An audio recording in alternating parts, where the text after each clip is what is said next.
Baik, assalamualaikum warahmatullahi wabarakatuh. Waalaikumsalam. Di sini kami akan mempresentasikan studi kasus yang berjudul menyerang database MySQL. Oke, sebelum kita mempresentasikannya, langkah baiknya kita memperkenalkan diri terlebih dahulu. Yaitu nama saya Muhammad Bintang Perdana. Teman saya ada Muhammad Aflah Fadilah dan terakhir itu ada Dustin Arjuna Wianza. Next.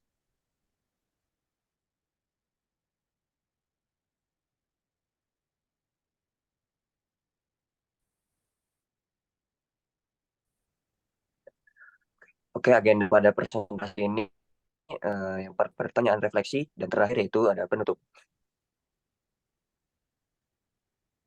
Next.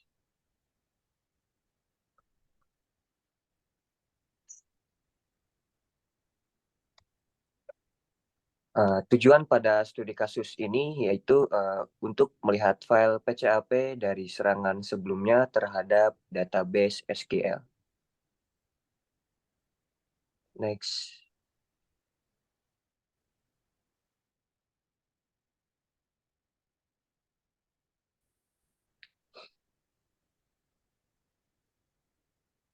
Latar belakang.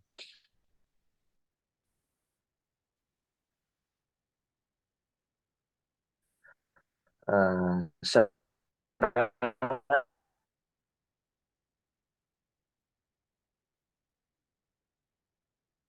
database SQL di lab ini akan melihat serangan database SQL dan menjawab pertanyaan.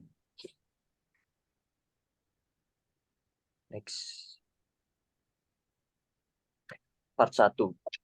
Buka WhereShark dan muat file PCAP. Yang pertama yaitu mulai penangkap WhereShark, kemudian kita menjelajahi direktori home/analyst dan cari lab support filenya di direktori lab.support.file dan buka file sql/lab .pcap. Kemudian yang terakhir yaitu file PCAP-nya terbuka pada WhereShark. Next. Di sini saya akan menjawab pertanyaan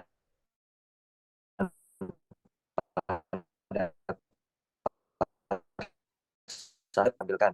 Jawabannya adalah alamat IP yang terlibat dalam serangan injeksi SQL ini adalah 10.0.2.4 dan 10.0.2.15. Next. Oke, untuk penjelasan selanjutnya akan dijelaskan oleh Saudara Aflah. Untuk Saudara Aflah dipersilakan. Oke, terima kasih Saudara Bintang. Untuk part 2, yaitu topiknya melihat serangan injeksi SQL.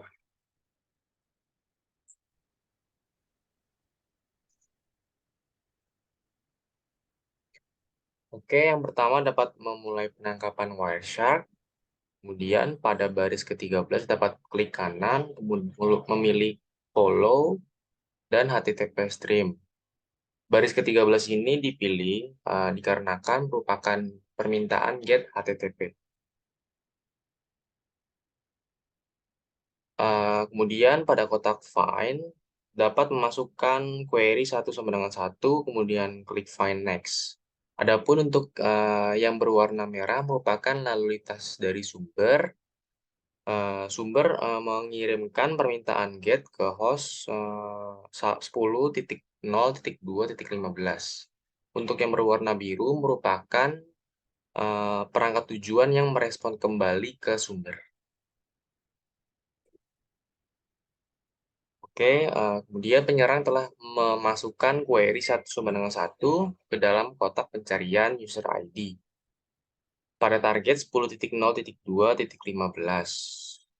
Gunanya untuk melihat apakah aplikasi rentan terhadap injeksi SQL. Yang kelima, dapat mengklik clear display filter tampilan untuk menampilkan seluruh percakapan pada Wireshark. Part 3, serangan injeksi SQL berlanjut. Sama seperti sebelumnya, dapat memulai penangkapan Wireshark, kemudian klik kanan pada baris ke-19. Klik follow, kemudian HTTP stream. Pada kotak find, dapat memasukkan query 1 sama 1, dapat mengklik find next. Kemudian penyerang telah masukkan query 1 sama 1 union select database user ke dalam kotak pencarian user ID pada target 10.0.2.15. Oke, untuk part 4, SQL injection attack menyediakan informasi sistem. Yang pertama, dapat memulai penangkapan Wireshark, klik kanan pada baris ke-22, lalu klik follow, lalu HTTP stream. Pada kotak find, dapat memasukkan query 1 sama 1, kemudian klik find next.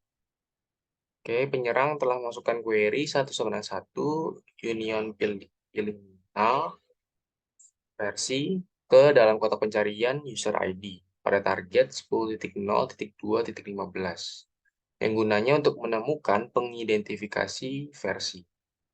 Di sini terdapat pertanyaan, apa versinya? Adapun versinya yaitu 5.7.12 Ubuntu 1.1. Oke, selanjutnya akan dijelaskan oleh Saudara Dustin. Untuk Saudara Dustin dipersilakan. Baik, terima kasih untuk Saudara Akla. Selanjutnya yaitu part 5, serangan injeksi SQL dan informasi tabel. Nah, di sini para penyerang atau hacker tahu akan jumlah tabel SQL yang penuh akan informasi dalam database. Jadi mereka, para hacker ini akan berencana untuk mencari mereka atau mencari informasi-informasi tersebut. Oke, next.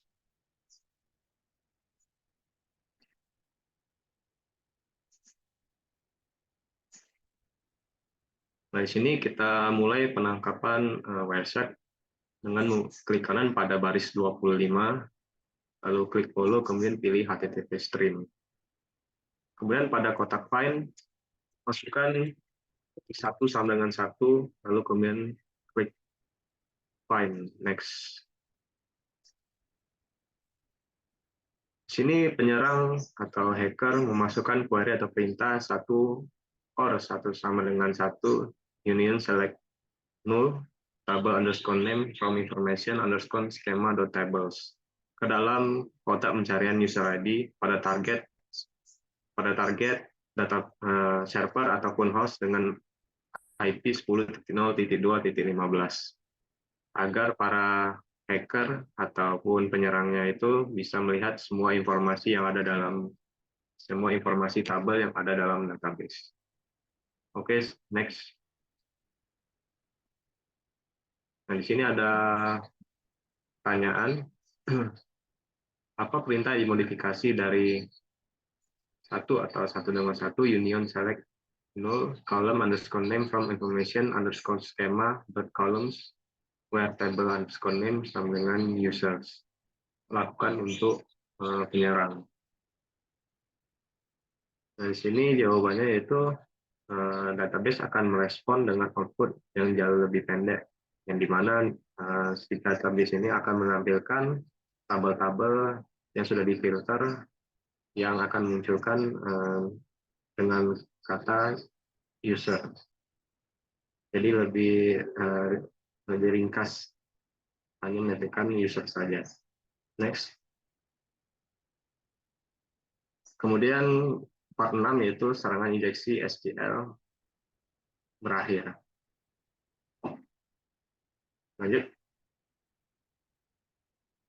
Nah, sini sama seperti sebelumnya kita melakukan penangkapan pada baris 28. Kemudian kita masukkan 1 sama 1 pada kotak pencarian. Setelah muncul di sini kita lihat kalau si hacker atau penyerang ini memasukkan perintah atau query 1 sama dengan 1 atau atau sama dengan 1, union select user, password from user ke dalam kotak pencarian user ID pada target host atau server dengan IP 10.0.2.15, yang dimana si hacker atau penyerang ini dapat menarik user dan password hash para user ini. Next. Sebelumnya itu ada pertanyaan sebelumnya tadi.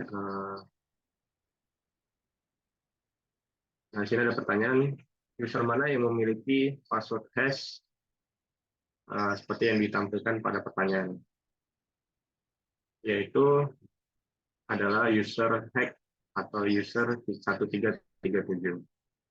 Next. Nah, kemudian untuk mengcrack password hashes tadi, kita menggunakan website hashes.com. Di sini kita akan mengcrack password hash yang sebelumnya tadi, kemudian kita copy hash password tadi, kemudian masukkan ke website tadi. Di sini ada pertanyaan, apa password plain text-nya? Nah, di sini plain text-nya adalah kata Charlie. Jadi di sini password hash-nya itu berupa nama, yaitu Charlie. Next, selanjutnya.